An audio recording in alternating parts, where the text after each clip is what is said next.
Hey, Marius, welcome back. Cool. Thanks, Um, Estelle. Thanks for having me back again. so, one of the things some people are asking, and I must admit I've wondered as well, Go Map. Where does that come from? Yeah, it's a lot of people have asked me that question lately, but my company used to be called MCG Accountants, and we've been focusing a lot more on compliance back then. But I rebranded to Go Map because we're taking a different direction. It's like I said in previous season, I have a big passion for small businesses, and MAP actually stands well. I want to help you map out your business. Where do you want to go with your business? What do you want to achieve with your business? How much profit do you want to make in your business? And how do we then, using accounting systems and cash flow strategies and things like that, how do we guide you to reach your dream business that you want to build at the end of the day? And that's where Go Map comes from. Yeah. Oh, now you have me on a completely different topic that we were not going to discuss today. So I've made a note of it. If Okay. we have time, I'm going to get to that as well. So Sounds good.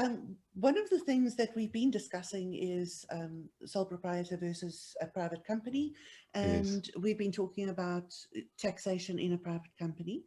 I'd like to know a little bit more about how do I go about registering a private company, because I know that I can pop onto SIPC and I can quickly do it, and I think it's cheap and easy and quick. Yeah. But I personally have burnt my fingers with that. I'd like to understand what the best way is, even if I have to invest a little bit. Talk Yes. us Yeah. through that. Yeah, no, absolutely. Yeah, I've seen it in the past as well that we take over companies that's been registered by an individual themselves or someone that didn't know what they were doing, and then there's a lot of admin we need to sort out. So yes, you can do it yourself on Sipsy. It's very easy, it's very cheap, the cost is very low, but you don't always follow or know what they're asking. So, for example, when we register a company, we first start with, okay, reserve your name, because if you don't reserve the name, then the company registration number that SIPC issue becomes your company name, and then it's a whole process to rebrand and to rename the company, and it's a bit of a process and a mission to do that. So first step is always to reserve your name first. Once your name reservation is done, then you register your company.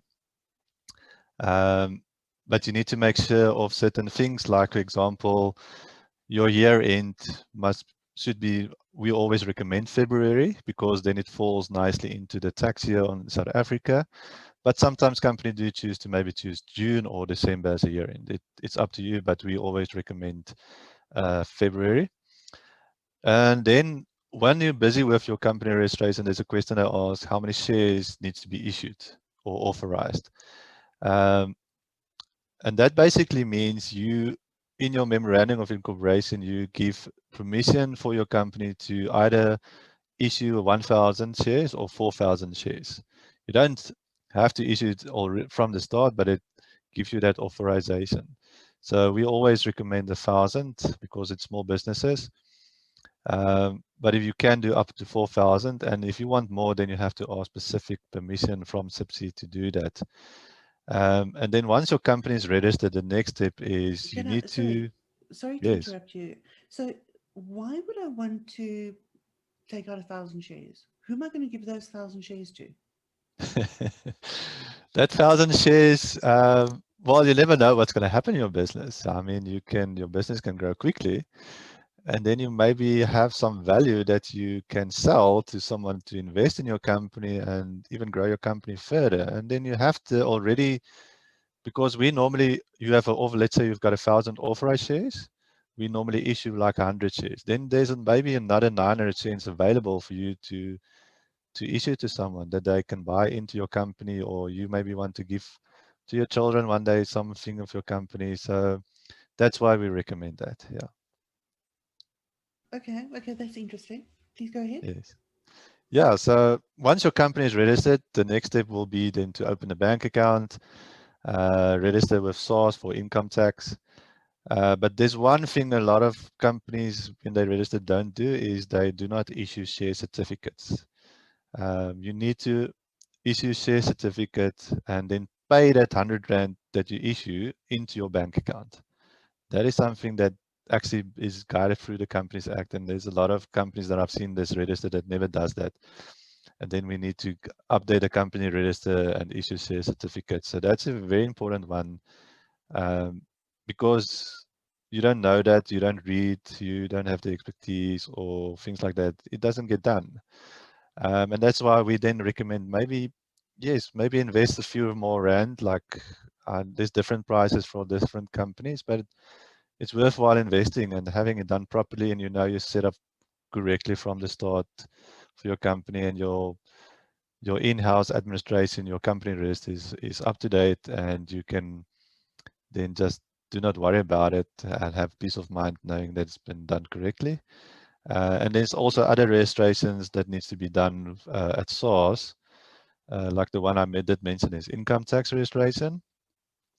You also need to register for pay as you earn, because you are going to draw a salary from your company, and you have to pay over that pay as you earn, and the UIF registration that needs to be done as well in your company.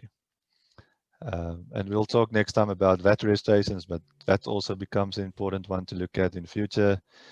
And then when you start employing people, then there's the workman's compensation. So there's a lot of things you have to It's keep in very mind. intimidating. Yeah, it's It very really is. intimidating. Yeah. Yeah. And it becomes that the path of least resistance is to just stay a sole proprietor or to Yes. not go this route. Yes, Um, that is the path of resistance. But if you have someone that guides you and knows what they're doing, it's not so overwhelming, and we guide you easily through the process, and you always know why we do it and why you need to do those registrations. Yeah. so are your services tax deductible? Yes, my services are tax deductible because So there it's we go. for, yeah, because it's for the generation of the business, so it will be Yes, tax yes. deductible. Yeah, yeah. Okay. Okay. So next time round, I think we must talk about this VAT because I think it's quite a big thing. Yes, yeah, Um, it is. mm. So when we need to register and so on. But let's Yeah. keep that for next time. And then the other thing I want to chat to you about is this passion of yours about mapping out your business and cash flow strategy. So we're going to talk about that as well. Okay, Okay. So as sounds good. always, it's been great to see you, and we'll chat again Yeah, soon. chat soon. Thanks, Chriselle. Bye. Bye.